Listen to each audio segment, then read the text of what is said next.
सोनीपत के राय औद्योगिक क्षेत्र की 4 फैक्ट्रियों में भीषण आग लग गई। आपको बताते चलें, आग ने देखते ही देखते 4 फैक्ट्रियों को अपनी चपेट में ले लिया, लेकिन आग ने आसपास की 3 और फैक्ट्रियों को चपेट में लिया। आपको बताते चलें, जिसके बाद आग का तांडव देखने को मिला है। वहीं आपको बताते चलें, फैक्ट्री में सो रहे मजदूरों ने आनन फानन में छत से कूदकर अपनी जान बचाई। इस दौरान 2 मजदूर घायल भी हो गए। वहीं आग बुझाने के लिए आसपास के जिलों से भी फायर ब्रिगेड की गाड़ियों को बुलाया गया। करोड़ों का नुकसान बताया जा रहा है। फैक्ट्री में गत्ता और अन्य दूसरे सामान बनाने का काम किया जाता था, इसलिए तेजी के साथ आग फैल गई। फैक्ट्रियों में आग गुरुवार देर रात अचानक लगी। आग लगने के कारणों का खुलासा नहीं हो पाया है। आपको बताते चलें, भीषण नुकसान यहां पर आग लगने से हुआ है।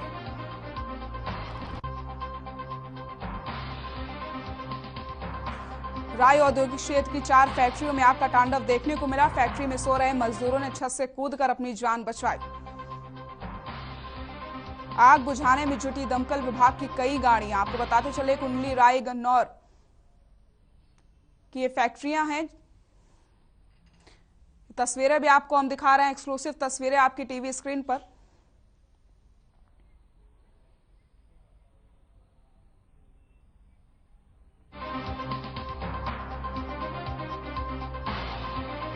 फैक्ट्री में सो रहे मजदूरों ने छत से कूदकर अपनी जान बचाई।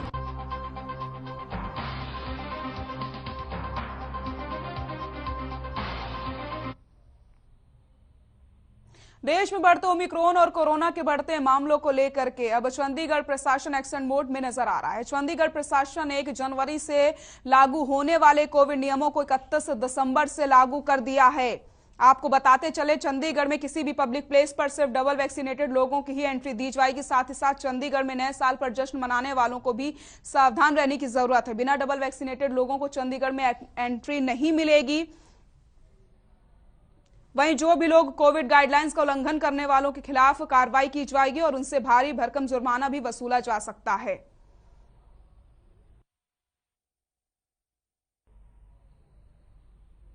तो ओमिक्रॉन को लेकर के प्रशासन यहां पर सख्त नजर आ रहा है। 1 जनवरी से लागू होने वाले नियम आज से ही लागू कर दिए गए हैं।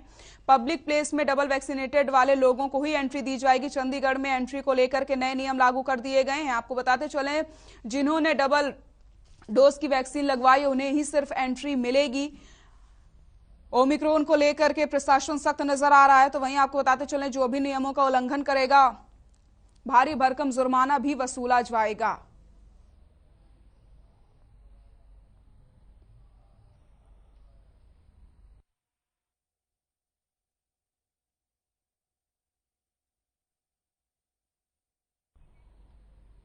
यहां रुकते हैं छोटे से ब्रेक के लिए, जल्द हाजिर होते हैं।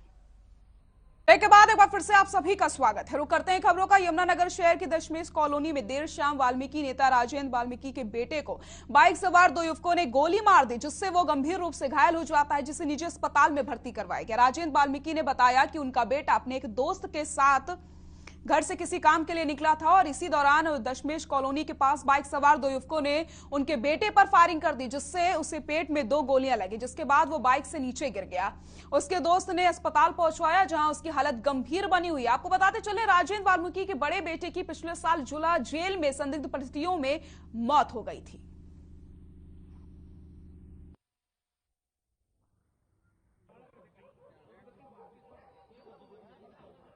मेरा बेटा जानू शाम को 7 बजे के आसपास घर से थोड़ा सामान लेने के लिए निकला और जैसे सिटी सेंटर से थोड़ी दूर 10 मिनट होने के बाद पहुंचा, 2 अज्ञात युवक जो मुंह लपेटे हुए थे और पल्सर गाड़ी पे थे, उन्होंने अंधाधुंध गोली चलाई। जो पीछे बैठे लड़के ने बताया 5 से 6 फायर की, जो 2 अभी डॉक्टर बता रहे हैं उसको लगी है। हाँ, मेरा बेटा पहले जो रमन था उसकी भी जेल में हत्या हुई थी और उसको लेकर जो दूसरी पार्टी है कोर्ट में केस विचाराधीन है। हमने प्रशासन को भी बताया और इसके बेटी की जो हमारी बहू उसके नाम से असला अप्लाई कर रखा है, जो प्रशासन ने रोक रखा था। मैं परसों भी कप्तान से मिला और मैंने बताया भी हमारे खिलाफ लोग साजिश रच रहे हैं, रैकी हो रही है, हम पे वारदात हो सकती है, इन्हें असला दे दो ताकि एक हौसला रहे और दूसरे आदमी को डर रहे अपनी सेफ्टी के लिए।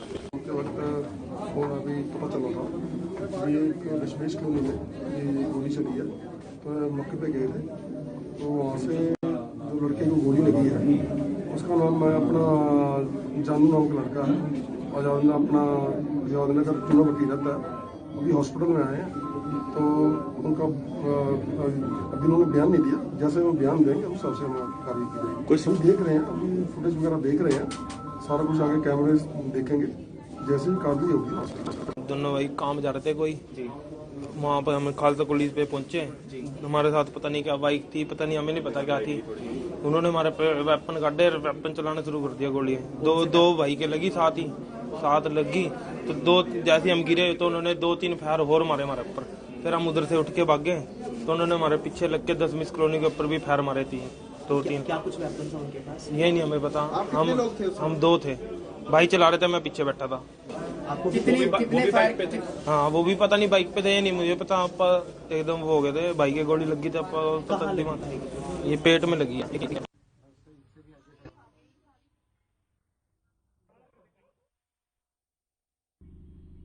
खबर जगाधरी से है, जहां कपड़ा और फुटवेयर और पर सरकार की ओर से टैक्स को 5% से बढ़ाकर 12% करने के विरोध में आज गारमेंट्स एंड फुटवेयर एसोसिएशन के पदाधिकारी जगाधरी स्थित शिक्षा मंत्री कमल पाल गुर्जर के कार्यालय पहुंचे और इसके विरोध में अपना एक ज्ञापन भी सौंपा। एसोसिएशन के पदाधिकारी संजय चौहान ने कहा कि सरकार की ओर से कपड़ा व फुटवेयर पर वैट बढ़ा दिया गया और इसे 5% से बढ़ाकर 12 कर दिया गया है, जिससे छोटे व्यापारियों को बहुत ही ज्यादा नुकसान हो रहा है। इसलिए वो सरकार से मांग करते हैं कि ये तो बिल्कुल ही हटाया जाए या फिर जिस प्रकार से पहले था उसी प्रकार से कर दिया जाए। इसलिए आज वो शिक्षा मंत्री कमल पाल गुर्जर से मिलने पहुंचे और अपना एक ज्ञापन वित्त मंत्री निर्मला सीतारमण के नाम मंत्री कमल पाल गुर्जर के माध्यम से भेज रहे हैं।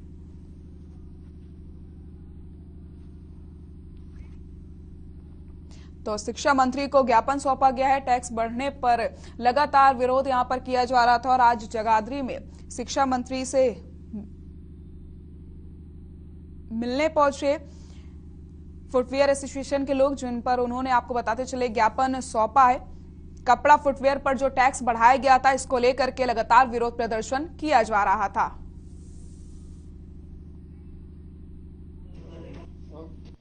जो हम गारमेंट्स एंड फुटवेयर एसोसिएशन से आए हैं, जो हमारा टैक्स 5% से बढ़ाकर 12% कर दिया गया है, उसके विरोध में आए हैं आज मंत्री जी को ज्ञापन देने के लिए कि इसे जो है व्यापारियों पर बहुत भारी अत्याचार है। इससे जो छोटे व्यापारी हैं उनको बहुत ज़्यादा इफेक्ट होने वाला है। बहुत सा कारोबार ऐसा है जो बंद हो जाएगा और सारे जो छोटे व्यापारी हैं उन पर इफेक्ट पड़ेगा। इसलिए हमारी मांग ये है कि जो ये टैक्स बढ़ाया गया है इसे ना बढ़ाकर बल्कि या तो खत्म ही किया जाए या फिर जितना 5% पहले था उतना ही रखा जाए। आज माननीय शिक्षा मंत्री जी के माध्यम से जो हमारे वित्त मंत्री जी हैं निर्मला सीतारमण जी, उनको भेजना है।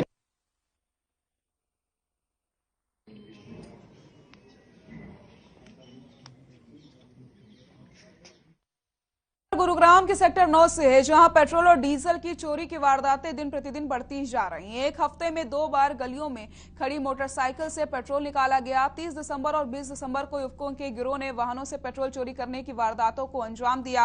वहीं पेट्रोल चोरी करने की वारदात सीसीटीवी में कैद हो गई। गौरतलब है कि गुरुग्राम की Vikas Nagar, Devilal colony, Vishwakarma colony, Bhawani enclave जैसे इलाकों में लगातार सड़कों और गलियों में खड़ी मोटरसाइकिल से पेट्रोल चोरी की वारदातें आए दिन सामने आती रहती हैं।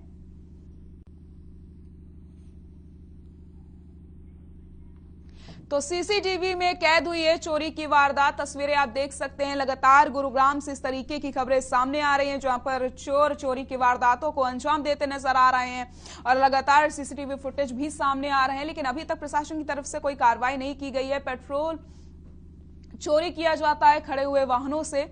एक हफ्ते में 2 बार चोरी की वारदातें सामने आ चुकी हैं और ये पूरी वारदात सीसीटीवी कैमरे में भी कैद हो गई है और आपको फुटेज भी हम दिखा रहे हैं। गुरुग्राम की एक खबर बता रहे हैं, जहां पर लगातार चोरी की वारदातें सामने आती चली जा रही हैं। वाहनों से पेट्रोल चोरी लगातार किया जा रहा है। तो वहीं पेट्रोल चोरी की वारदात सीसीटीवी में भी कैद हो गई है। खड़ी बाइकों से पेट्रोल चोरी करते हैं लोग। इस तरीके की वारदातें लगातार सामने आ रही हैं गुरुग्राम से। कई बार इसकी शिकायत भी शहरवासी कर चुके हैं, लेकिन उसके बावजूद भी अभी तक कोई कार्रवाई यहां पर प्रशासन की तरफ से नहीं की गई है।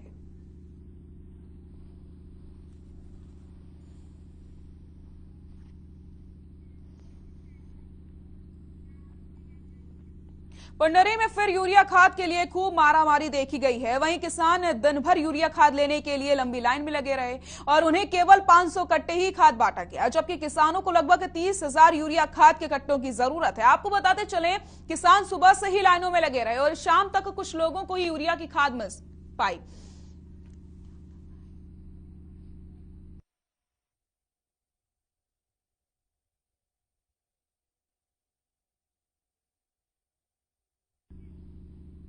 नलवा के गांव कुंवारी में मुख्य मार्ग पर गंदगी के ढेर लगे हुए हैं। वहीं इसके बारे में बार बार अधिकारियों को अवगत कराने के बावजूद भी किसी प्रकार की कोई कार्रवाई नहीं होती है। आपको बताते चले, इसका कोई समाधान नहीं निकल रहा। इससे ग्रामीण काफी परेशान है और प्रशासन से सफाई कराने को लेकर के गुहार लगा चुके हैं। वहीं ग्रामीणों का कहना है कि हमारे गांव के चारों तरफ गंदगी के बड़े बड़े ढेर देखे जा सकते हैं, लेकिन संबंधित अधिकारी इसको समाधान करने की बजाय हर दिन आश्वासन देते रहते हैं। तो तस्वीरें आप देख सकते हैं, गंदगी का अंबार लगा हुआ है। नलवा की ये तस्वीरें आपको हम दिखा रहे हैं। कई बार ग्रामीणों ने अधिकारियों से इसकी शिकायत करी, लेकिन अधिकारियों के कान में जू तक नहीं रेंगता है। अधिकारियों ने अभी तक किसी प्रकार की कोई कार्रवाई नहीं करी है। गंदगी का अंबार लगा हुआ है, गांव के चारों तरफ इसी तरीके से गंदगी फैली हुई है, लेकिन उसके बावजूद भी किसी प्रकार की कार्रवाई अभी तक अधिकारियों ने नहीं की। जब अधिकारियों से इस विषय पर बातचीत की गई तो अधिकारियों का कहना था कि जल्द से जल्द कार्रवाई की जाएगी, यानी सिर्फ और सिर्फ आश्वासन दिया जा रहा है अधिकारियों की तरफ से। ग्रामीणों की परेशानी बढ़ती चली जा रही है, बीमारी बढ़ने का खतरा यहां पर बढ़ रहा है, लेकिन उसके बावजूद भी प्रशासन यहां पर कोई कार्रवाई करता हुआ नजर नहीं आ रहा है। तस्वीरों में भी आप साफ देख सकते हैं किस तरीके से गंदगी का अंबार लगा हुआ है और लगातार ग्रामीण गुहार लगा रहे हैं प्रशासन से। अधिकारियों तक वो गुहार लगा चुके हैं, लेकिन उसके बावजूद भी किसी प्रकार की कोई कार्रवाई अभी तक नहीं हुई है। खबर कुरुक्षेत्र से आपको बता देते हैं, जहां एंटी टेररिस्ट फ्रंट इंडिया एवं ब्राह्मण महापंचायत के राष्ट्रीय अध्यक्ष वीरेश शांडिल्य ने कुरुक्षेत्र में पत्रकारों से बातचीत करते हुए कहा कि भारतीय जेलों में बंद पाकिस्तानी कैदियों का जिंदा रहना भारत की एकता और अखंडता के लिए बड़ा खतरा है, इसलिए उन्हें फांसी दी जाए। वहीं शांडिल्य ने कहा कि लुधियाना बम धमाके के पश्चात अब जिन राज्यों में चुनाव है वहां तुरंत पैरामिलिट्री फोर्स तैनात की जाए और उन्होंने कहा कि असामाजिक तत्व और देश विरोधी ताकतें देश का माहौल खराब कर रही हैं, उन पर सख्त कार्रवाई होनी चाहिए। तो पत्रकारों से बातचीत करते हुए ये बयान दिया गया कि जो भी पाकिस्तानी कैदी भारत में कैद हैं उन्हें फांसी की सजा सुनाई जाए और जहां जहां चुनाव होने वाले हैं वहां पर पैरामिलिट्री फोर्स की तैनाती करी जाए, क्योंकि लगातार असामाजिक तत्व स्थिति को खराब करने की कोशिश कर रहे हैं। कुरुक्षेत्र से ये खबर आपको हम बता रहे हैं।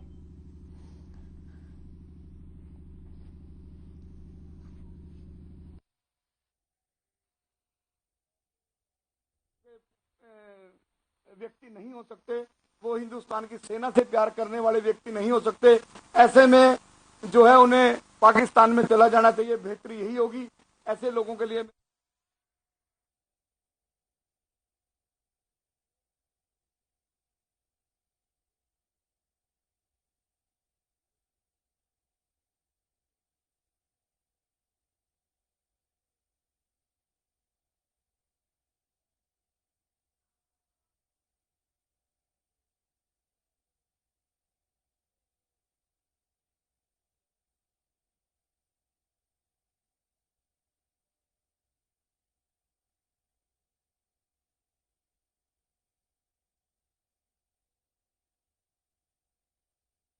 उन्हें फांसी की सजा सुनाई जाए।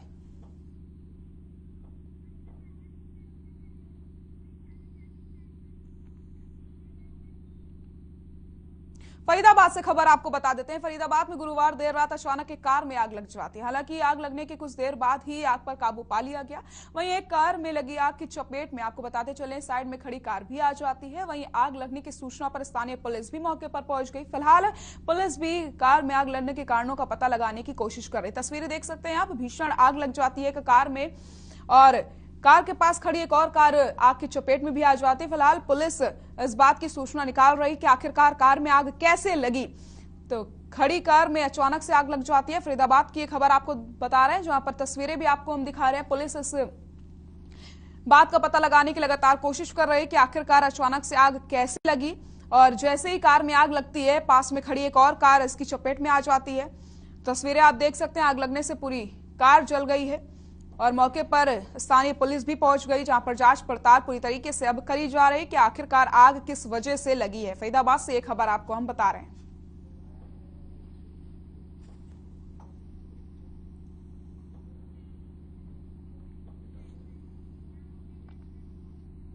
महम बरान रोड पर मोटरसाइकिल और गन्ने की ट्रॉली की टक्कर होने से एक मोटरसाइकिल सवार व्यक्ति की मौके पर ही दर्दनाक मौत हो गई और 2 अन्य गंभीर रूप से घायल बताए जा रहे हैं, जिनको उपचार के लिए अस्पताल में भर्ती करवाया गया है, जिनकी हालत नाजुक होने के कारण पीजीआई रोहतक रेफर कर दिया गया।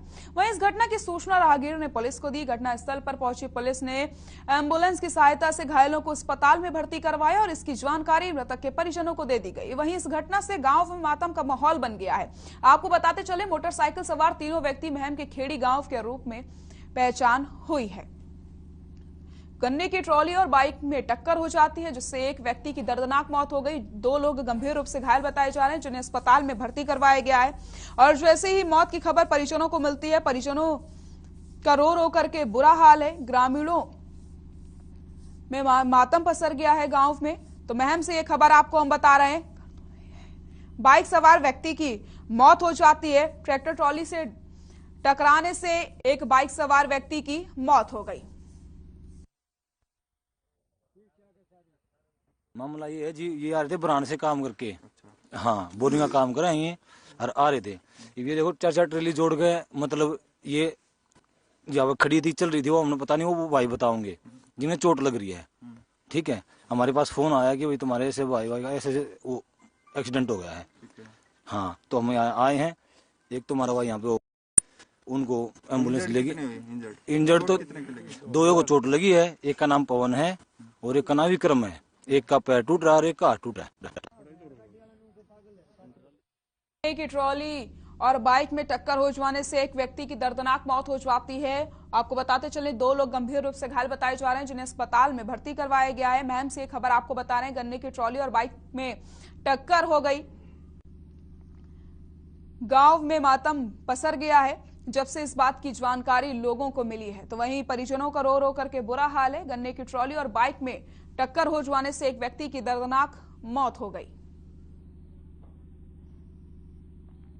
बाइक में 3 लोग सवार थे। एक व्यक्ति की मौत के होने के बाद आपको बताते चले, 2 लोगों को अस्पताल में भर्ती करवाया गया है। गन्ने की ट्रॉली और बाइक में टक्कर हो गई, जिसके बाद एक व्यक्ति की दर्दनाक मौत हो गई।